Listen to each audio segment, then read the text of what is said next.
CM Rekha Gupta ने अरविंद केजरीवाल और आतिशी की क्या तारीफ कर दी है। दरअसल दिल्ली विधानसभा सत्र में कैग रिपोर्ट पर चर्चा के दौरान खूब हंगामा हुआ। एक तरफ आतिशी ने बीजेपी पर हमला बोला तो वहीं रेखा गुप्ता ने आम आदमी पार्टी की तारीफ करते हुए बड़ी बात कह दी है।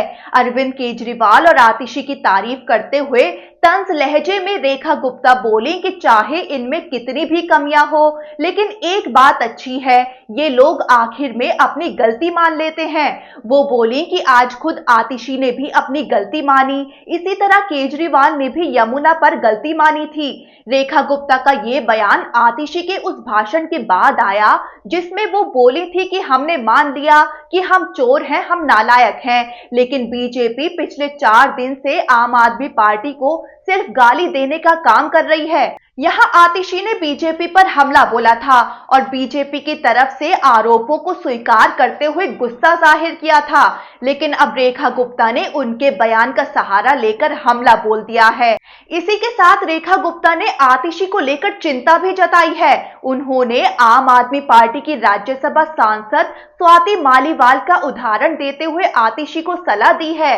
वो आतिशी से बोली कि अरविंद केजरीवाल की इतनी ज्यादा साइड ना लें। आज केजरीवाल आतिशी को यहाँ फंसा कर ना जाने कौन से बिल में घुस गए हैं। रेखा गुप्ता बोली कि जब केजरीवाल स्वाति मालीवाल को घर में बुलाकर उनके साथ दुर्व्यवहार कर सकते हैं तो आतिशी भी दूर नहीं है।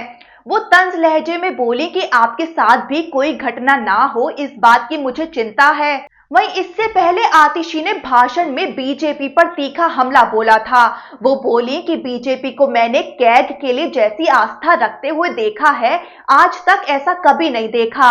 वो तंज कसते हुए बोली कि खुशी है कि कहीं तो चर्चा हो रही है। आतिशी ने हमला बोलते हुए कहा कि उत्तराखंड में जब वन विभाग के पैसे से आईफोन खरीदे गए, द्वारका एक्सप्रेस में गड़बड़ी हुई तो उसकी कैग रिपोर्ट पर चर्चा नहीं हुई। द्वारका एक्सप्रेस वे पर कैग रिपोर्ट जैसे ही संसद में टेबल हुई, उसे बनाने वाले अधिकारियों का तबादला हो गया। आतिशी ने आयुष्मान भारत लागू को चमत्कारिक योजना बताते हुए हमला बोल दिया है। आतिशी बोली कि आयुष्मान भारत योजना चमत्कारिक योजना है, जिसके तहत 28,000 मरीजों का मौत के बाद भी इलाज हो जाता है। यानी कि आतिशी ने योजना में घपला करने का आरोप लगाया है।